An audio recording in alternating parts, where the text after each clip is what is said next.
So welcome, welcome, welcome, our brilliant and beloved colleague, Ryan. We so appreciate your consistent leadership and solidarity. Since the day we've met, we've had incredible work together. So I really appreciate you taking the time to share with us today. And as always at Setsi, we begin all things by giving thanks to our creator, by giving thanks to the original stewards of the various lands around. We give thanks to all our ancestors, all those who toiled without compassion or compensation. We give thanks to all our elders and community stalwarts whose shoulders we stand on as we build, share, and learn together for our collective liberation and sovereignty. So Ryan, can you please introduce yourself to our listeners and viewers and share a bit about your remarkable work? Thanks, Victor, and thank you for all of your leadership and for the role that Setsi has played, especially I think bringing such a much more like intersectional view to social impact and social enterprise, looking at interconnection. And at the end of the day, it's all about liberation and the power of community. It's an honor to be with you. I'm Ryan Collins-Swartz. I am the Co-Executive Director at Tapestry Capital. We're a nonprofit cooperative dedicated to shifting power when it comes to the world of finance and investing. So our mission is dedicated to supporting two distinct communities, the first being community-led organizations who have amazing ambitions, are on the ground, often filling in the gaps of government, but face barriers when it comes to accessing capital. And then on the other side, we support the growing amount of people living in Canada who want to make a difference with their investments, who recognize that the world of investing is extractive, is often really working against all the things that we work towards every day, whether it's caring for the climate or ensuring everyone has a safe and affordable place to live. But there's a lack of investment opportunities to do that. So at Tapestry, like we've specialized in a financial tool called the community bond. In partnership with these community organizations, we issue an investment that's available to anyone in the community. Me, you, a foundation, an institution, business, corporation. So we believe in building community wealth. And yeah, just really excited to get into the conversation.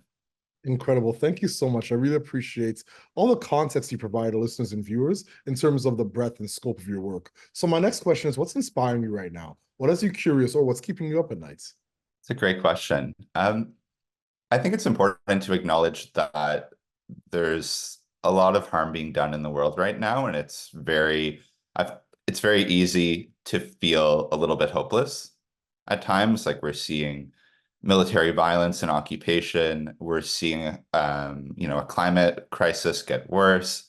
We're seeing like more and more lack of housing affordability. We're seeing an even bigger transfer of wealth to a few from the many. And I feel like so grateful for the work that I do to be able to connect with so many people on the ground who are community members, who are leaders in their community, that have a vision for doing things differently and doing things from the ground up. And I have the privilege of getting to learn from these folks and being able to work in partnership to support them with the resources they need to take their work to the next level. And through a community bond, often engage like a wider community and learning about their work and building a relationship, one that starts with an investment, but that grows into often larger support after that. I'm inspired just thinking of people like recently, Propolis Cooperative is a brand new nonprofit co-op in Kamloops, BC. It's the first project we've supported out west. And a group of residents in Kamloops came together and said, we need affordable housing. We need it to be done in harmony with the planet. There were a lot of barriers for them to be able to raise the money, like banks wouldn't loan to them because they didn't have any existing assets, or big institutions wouldn't give them a loan because they didn't have any existing projects. So how do you actually get started? They've been able to raise community investment, including support from Thrive Impact Fund out in Victoria, and the Canadian Cooperative Investment Fund, and Lindsay Harris and Miles from their team picked up their, their keys to their building that they bought just a couple weeks ago, and that they're able to now redevelop and develop 50 net zero affordable housing units. Or thinking of on Monday night going down to Kensington Market, where Zach, Dominique, Kevin, and that team are going to be launching their community land trust to, take apartments and properties off the private market and preserve them to affordability. All of these examples of people who are on the ground doing that work give me so much hope and inspiration.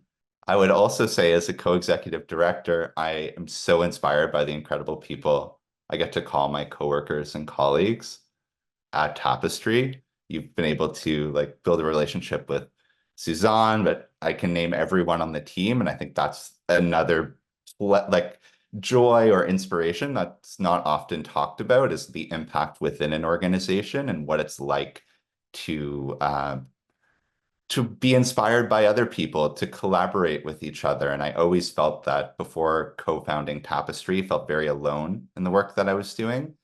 And now I feel just so inspired every day by the people I work with who are so smart, so caring, and so committed to the power of community. What an incredible journey. Thank you so much for your candor and authenticity and sharing those narratives of grassroots community organizations working to solve pervasive systemic challenges. Really appreciate your leadership and consistency. So, my next question is, what challenges and barriers do you face in your work? And what are some of the approaches you and your colleagues are taking to overcome some of these challenges and barriers?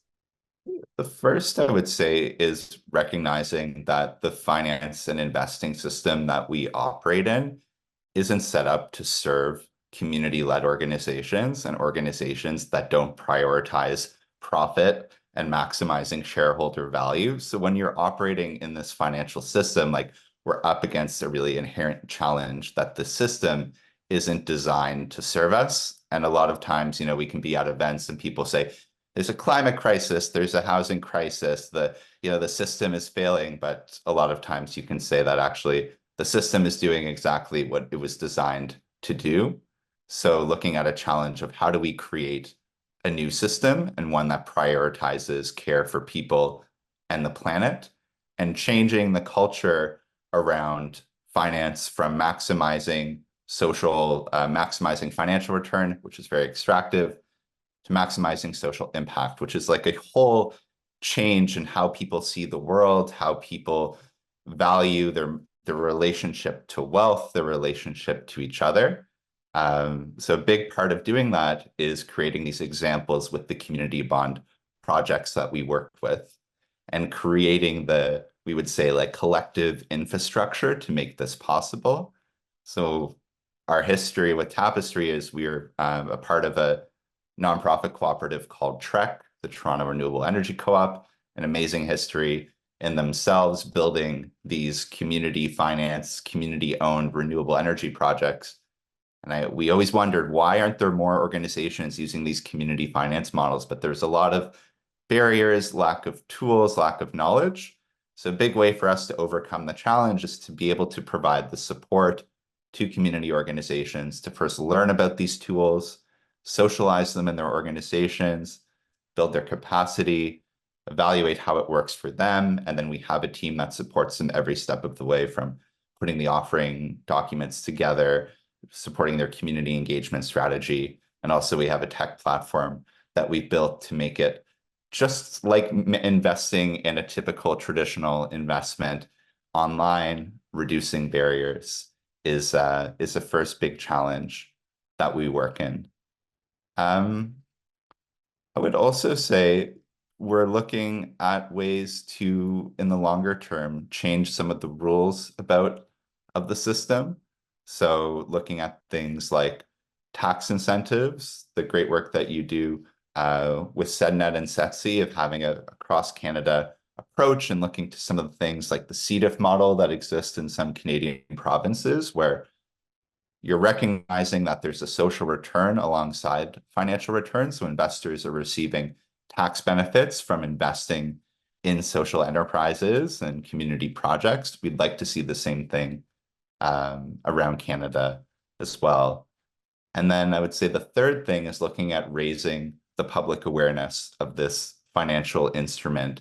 How do we raise awareness about cooperatives, social enterprises, and these business and financial models overall? And we're excited to be supporting some exciting work with Chloe Brown in Toronto with her cooperative Solidarity in Numbers, which is looking at, there's a huge growing majority, especially of young people, who recognize that these systems are broken and recognize the value in building new models and new cooperative-owned businesses. So introducing them to co-ops, introducing them to community bonds, and bringing more of these initiatives to life. That's incredible. Thank you so much for sharing all those key priorities in your work. So my next question is, what is your ultimate goal and what does success look like and feel like to you and your colleagues? It's a great question. It's so nice to think about ultimate goal when most of the day it's looking at a calendar and like what's the goal within the next few months or the next year. The ultimate goal, I would say, is to really build a new economy that's community led and where power is shifted from the few to the many, and people's investments move from being extractive and having a negative impact in the world to having a positive force. And there's a much, because of that, and in part of that, there's a much larger cooperative, nonprofit, community-led sector. Even things right now, like there's a lot of talk about corporate greed and that behind inflation right now. And right now there's a national campaign to boycott Loblaws. I don't shop at Loblaws. I think the exciting next thing is, okay, we're boycotting Loblaws. What is the potential to build more resilient local food systems? Shout out Fair Finance Fund. Um, you know, we can go on and on, like people looking at the housing crisis. Can we have better models of home ownership or of having better access to housing? Let's amplify the work of Indwell in Southwestern Ontario or of the growing CLT movement. So I feel like there's such a much more awareness and awakening to these different inequalities and injustices. And there's going to be a really big magic to transform and take that frustration and translate that into like action and building and creating like new systems and new models. Incredible. And definitely big shout out to Sally Miller and the Fair Finance folks and our colleagues at Inwell. Yeah, thank you so much for your leadership. So my last question, do you have any closing thoughts or calls to action for our listeners and our viewers? I'm going to say like a lot of your audience, and I love watching all of your videos, and you have such a beautiful platform that you share with the sector. It's the opposite of gatekeeping. It's the opposite of hoarding knowledge. And I was just in Fredericton at the Canadian Housing Renewal Association conference, hundreds of people all the time who dedicate their lives to affordable housing, to this cause.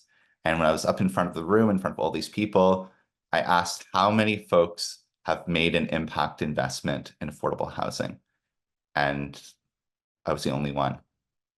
I was the only one. So I do think that change starts, inward moving outward.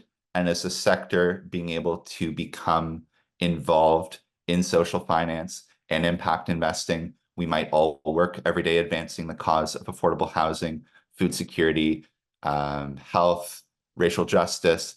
Can we also start to get involved with aligning some of our investments with those causes, with those things, and also speaking to our family, our friends, and our own community and building the movement outward?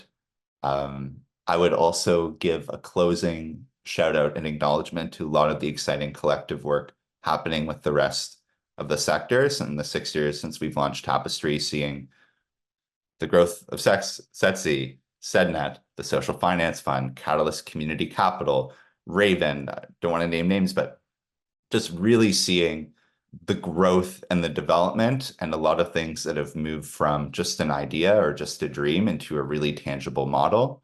A lot of people thinking someone should do this, where right now it's actually happening, and it's now more people need to get involved, fund, support, and engage. So a whole lot of gratitude to you, Victor, and to the rest of the sector, and an appreciation. We have so much to go. We're up against such big challenges. It's important to also recognize and have gratitude for how far we've come. Absolutely. That's a beautiful way to end this remarkable conversation interview, with gratitude. And once again, I'm grateful for your leadership and being able to walk alongside you on this journey.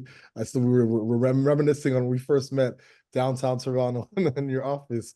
And yeah, I've been able to follow your work alongside you, sit at many tables with you, build with many of your colleagues around really important issues. and really trying to re-envision what community capital should and could look like. So once again, I just applaud your tenacity, your resilience, and your authentic leadership stance, as always, my good friend. So, as always at Setsi, we close this conversation the way we began, by giving thanks to our creator, by giving thanks to the original stewards of the various lands we're on. We give thanks to all our ancestors, all those who toiled without compassion or compensation. We give thanks to all our elders and community stalwarts whose shoulders we stand on as we build, share, and learn together for our collective liberation and sovereignty. Ryan, we appreciate you, my friend. Thank you. Beautifully said. Thank you, Victor.